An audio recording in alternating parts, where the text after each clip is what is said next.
Welcome to Hawk TV News, where we answer questions like what is going on in Omaha? What is Runza planning to do?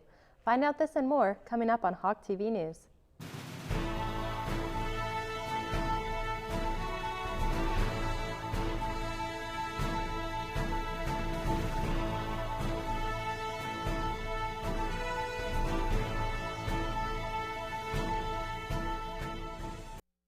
Welcome to this week's edition of Hawk TV News. My name is Keely Peck and I am here with today's local and state news. A woman is accused of breaking into a northeastern Nebraska home and threatening to kill its residents. The Stanton County Sheriff's Office says 22-year-old Safa Muhammad of Norfolk allegedly broke into a Woodland Park home on Saturday and threatened to kill the residents and burn the house down. Muhammad, who was armed with a knife, then fled. She was later arrested during a traffic stop and booked for terroristic threats, burglary, and use of a weapon to commit a felony. A man is sentenced for a shooting in Omaha's Old Market.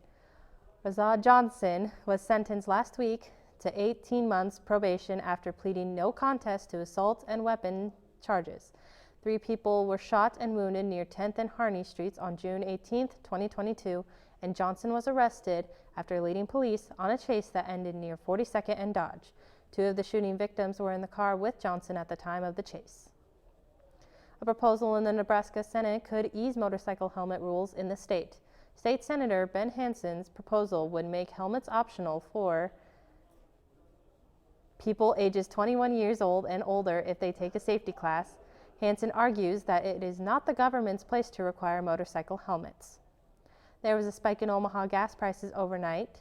AAA says the average price for regular unleaded in the Omaha Metro went up 6 cents overnight to $3.26 a gallon. That's also up over 10 cents from last week and up 50 cents from last month.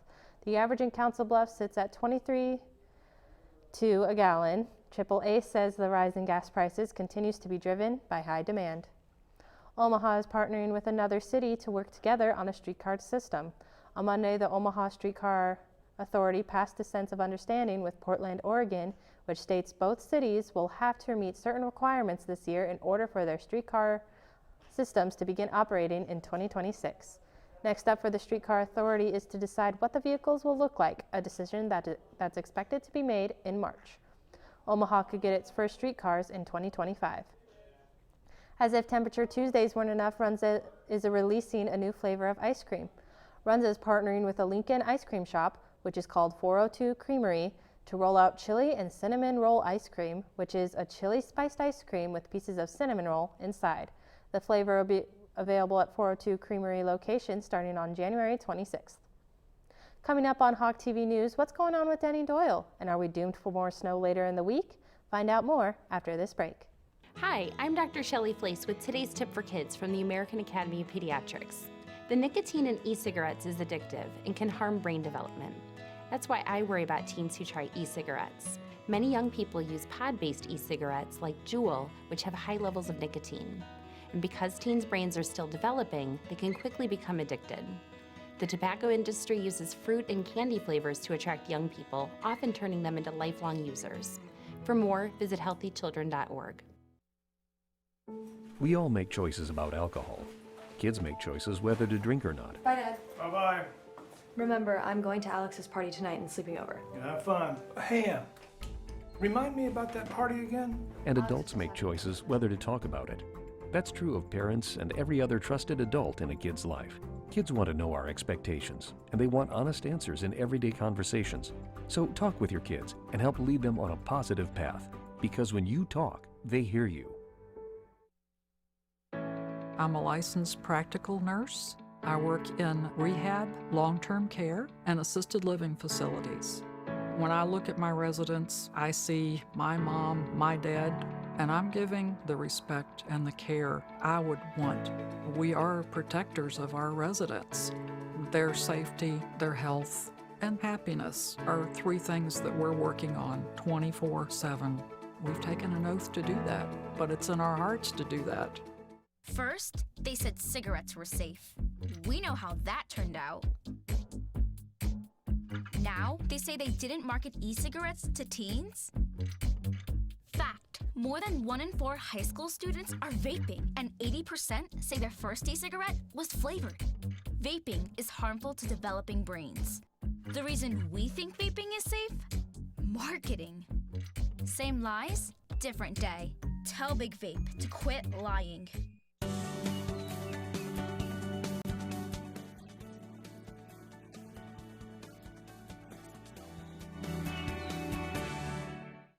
Welcome to your Hawk TV forecast. I'm Alex Gaston. Tonight the low is 20 degrees and partly cloudy. Tomorrow, hump day, it's going to be 25 degrees and very windy. The gust of winds are from the northwest at 20 to 30 miles per hour. On Thursday, the temperature is going to be 30 degrees and mostly cloudy.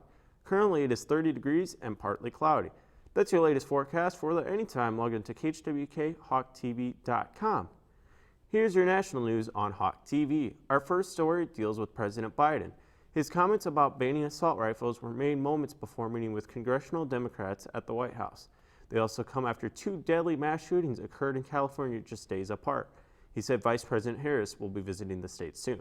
California Senator Dianne Feinstein reintroduced a federal assault weapons ban and legislation to raise the minimum purchase age for assault weapons to 21. The bill is unlikely to pass the Republican-led House. We have an update on the Des Moines, Iowa shooting that left 2 students dead and an employee injured on Monday. Des Moines, Iowa police are releasing the names of 2 teens who died after a shooting yesterday. Police say 18-year-old Jana Dimmerman and 16-year-old Rashad Carr, both of Des Moines, died at the hospital. Will Keeps, who founded the nonprofit organization where the shooting happened, is hospitalized in serious condition. He's expected to recover. Police say the shooting was gang-related. We have an update on one of the victims of the Lunar New Year shooting. A victim of the Lunar New Year shooting in Monterey Park, California on Saturday was eager to recover and leave the hospital. Governor Gavin Newsom met with victims about a day after the horrific tragedy that killed at least 11 people. Governor Newsom said the victim was in a rush to recover because he needed to get back to work and couldn't afford to be in the hospital. Newsom said the man wanted to be back to work the next day. According to the governor, the victims is expected to be okay. 9 people were injured in the shooting. Police are looking into a domestic violence as a possible motive. Former Beaverton, Oregon Mayor Denny Doyle has been sentenced to federal prison for possession of child pornography. Court documents show that in 2022, Beaverton police were notified by a business that a thumb drive contained apparent child pornography. The drive also contained photos that belonged to Doyle. The child pornography was downloaded while Doyle was serving as mayor. Doyle, who's 74 years old, was sentenced to 6 months in prison and 5 years supervised release. He also must pay $22,000 in restitution to his victims. Coming up on Hawk TV News, Jordan is with sports. What is new with the men's and women's basketball? What does the NFC Championship look like? And also, what does the AFC Championship look like? All this and more after the break. Every year, 4.5 million young adults between the ages of 18 and 24 visit the ER. It's every parent's nightmare. Umergency gives you all the tools you need to quickly and effectively manage your family's emergency. Umergency provides instant access to vital resources, customized to your student's campus and local community, digital consent form, and built-in urgent alert button. Umergency gives you peace of mind when you need it most. Download your Umergency app now. Yes, I'm a smoker. And yes, I'm aware I should quit. I get pressure from everyone I love and everything around me. Smoking is really, really bad for you. Yet sometimes that pressure alone is enough to make me want to light up. At 1-800-QUIT-NOW, we get it. With free coaching services and nicotine gum, patches, or lozenges, we're here for you. No lectures, no judgment. Call us at 1-800-QUIT-NOW today.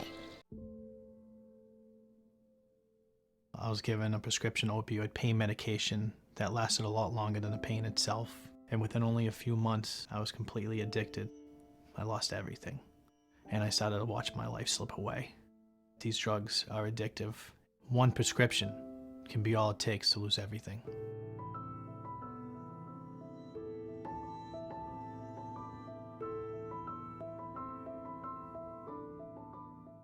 There's a place to share gossip about the office party fun, and a place to share the story you tell everyone. There's a place to share a laugh about when things went wrong, and a place to share the video of you dancing to your song.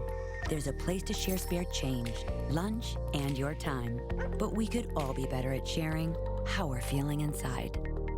76% of employees have struggled with at least one issue that affected their mental health. When you share, you're not alone.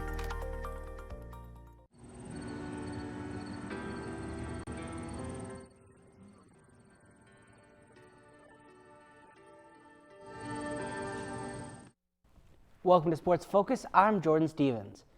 The Northeast Community College men's basketball team finally took on Southwestern Community College Monday afternoon at the Cox Activity Center in Norfolk after weather had pushed back the meeting on two different occasions. The Hawks were victorious in the contest by a final score of 73-62. The Hawks had an impressive performance from veteran Emmanuel Alexandri as his 24 second-half points carried Northeast to victory. Northeast also turned the ball over just 9 times in the showdown compared to the 15 turnovers from Southwestern. Another conference matchup awaits in just 2 days as the Hawks will take on Iowa Central Community College at 7 p.m. on Wednesday in Fort Dodge, Iowa. The Northeast Community College women's basketball team competed in their first showdown of the week as they battled Midland University Junior Varsity on Friday night at the Cox Activity Center in Norfolk. The Hawks came out on top of the battle by a final score of 93-47. The Hawks were hot from deep in the ball game as they shot 41.7% from beyond the arc compared to the 26.9% from the Warriors. Stevie Fallis and Allison Richards led all scorers on the night as they each put in 22 points. Northeast was also a perfect 11 for 11 at the Charity Stripe in the matchup in a game that they controlled much of the way. It's back on the road for Northeast as the girls take on Iowa Central Community College at 5 p.m. Wednesday in Fort Dodge, Iowa. The matchups are set for the NFC and AFC championship games. San Francisco 49ers beat the Cowboys to advance to their third NFC title game in the last 4 seasons. The 49ers will face the top-seeded Eagles in Philadelphia with a trip to the Super Bowl on the line. That game will kick off next Sunday at 3 p.m. Eastern. The Bengals and the Chiefs will square up in the AFC Championship game for the second straight season after Cincinnati beat Buffalo in the divisional round. Kickoff in KC is next Sunday at 6:30 p.m. Eastern Time. The Cornhuskers are losing a starter for the rest of the season. Nebraska guard Emmanuel Blumdale suffered a season-ending knee injury during the loss to Penn State last Saturday. Head coach Fred Hoiberg called him one of the best defenders in the country, while adding that he is heartbroken for Emmanuel to have his college career in this way. The fifth-year transfer from SMU has started all 20 games this season. He has averaged 8.4 points, 4.8 rebounds, and 2.3 assists per game. This is the second starter Nebraska has lost in the season in 2 weeks, after forward Juan Gary sustained season-ending shoulder injury on January 10th against Illinois. The Kansas City Royals are making a trade. Kansas City is sending outfielder Michael A. Taylor to the Minnesota Twins in exchange for a pair of minor league pitchers. The Royals will receive left-handed pitcher Evan Sisk and right-handed pitcher Steven Cruz in return. Taylor was a Golden Glove Award winner in 2021 and had a .249 batting average with 21 home runs in 2 seasons in Kansas City. He was in the final year of his 2-year deal and was set to make $4.5 million next season.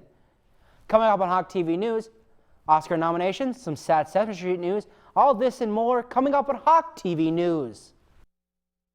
From the moments that shape our lives to those that shape our days, broadcasters are there, delivering the most trusted news that keeps you informed when it matters. We are your neighbors, a trusted voice, a lifeline. We are broadcasters. Text TV to 52886 and let Congress know you depend on your local TV and radio stations. This message furnished by the National Association of Broadcasters.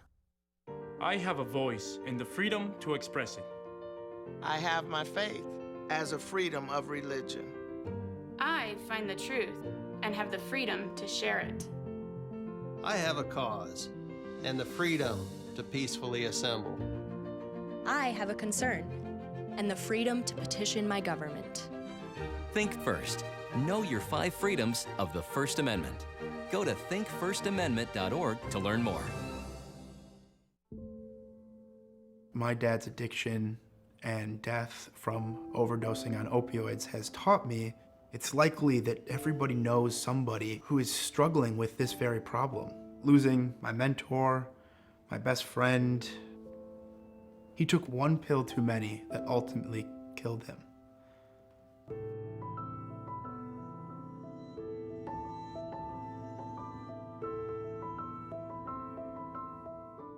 There's nothing in the way. There's nothing left to say. There's just a perfect day for us to use. Why don't we wait here?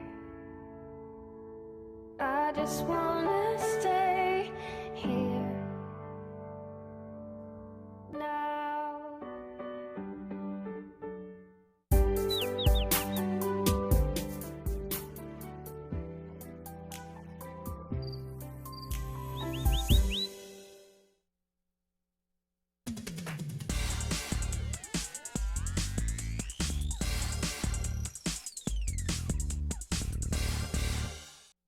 Welcome back to Hawk TV News. I'm Alex Castman with your entertainment news. The nominations for the 2023 Academy Awards are out. Leading the way with 11 nominations is Everything, Everywhere, All at Once. Tied for second most nods with 9 are All Quiet on the Western Front and The Banshees of Inisherin. Elvis is third with 8, with the Steven Spielberg directed The Fabelmans came in 4th place with 7. Rounding out the top 5 is Top Gun Maverick with 6. The 95th Academy Awards take place on March 12th at the Dolby Theater in Los Angeles. The co-founder of Sesame Workshop and the man who helped start Sesame Street is dead. Lloyd Merrisaw died yesterday, although a cause of death hasn't been revealed. His co-creator Juan Gaines-Coney said there would be no Sesame Street without Merrisaw, and it was him who came up with the idea of using TV to teach preschoolers basic skills. He was 93 years old. Top Live Nation executives defending Ticketmaster following its mishandling of concert sales for Taylor Swift's upcoming tour. Live Nation president and CEO Joe Branch denied the company holds a monopoly over ticketing services. He also attributed the distribution of Taylor Swift concert sales in November to be automated bots. However, he was admitted there would be things Ticketmaster could have done differently. The Senate Judiciary Committee is investigating Ticketmaster's dominance in the ticketing industry following its merger with Live Nation. Meanwhile, during testimony, Chief Executive rival ticketer SeatGeek Jack Rosenberger said the only way to restore competition in the industry is to break up Live Nation and Ticketmaster. Justin Bieber sells music rights for $200 million. Justin Bieber is selling the rights to his music catalog for more than $200 million. Hypnosis Songs Capital recently announced their deal with the pop star, which their founder and CEO called one of the biggest deals ever made for an artist under the age of 70. Bieber's catalog includes his shares of nearly 300 titles released before 2022. Thank you for joining us on a wonderful newscast. Tune into 1017 The Nest for daily news updates at 5 and 6 Monday through Friday. The next Wacky Wednesday event is tomorrow, January 25th at Kings Lanes for Extreme Bowling, Virtual Reality, and Glow Mini Golf. Start time is at 9:30. Tune into Hawk TV on Saturday for a doubleheader between Northeast and Kirkwood Community College. The tip-off is at 1 in the afternoon for the women's and 3 for the men's. If you can't watch the game on Hawk TV, then come to Cox Activity Center in Norfolk for the game. Have a great rest of your week, stay warm, and we'll see you guys next week for another great newscast. Have a great night, everyone.